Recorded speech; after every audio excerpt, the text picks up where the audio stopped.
I think my ideal day begins with an early start.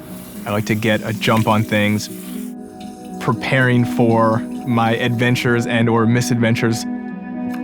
There's no better way for me to start the day than knowing there's a home-cooked meal waiting for you. Heading to the beach in the morning, I'm always filled with anticipation and excitement. I can't wait to get in. It's cleansing mentally, physically, and having that meditative morning really just sets my day off in the right direction. Paddling for a wave, there's no other moment where I'm as present as that.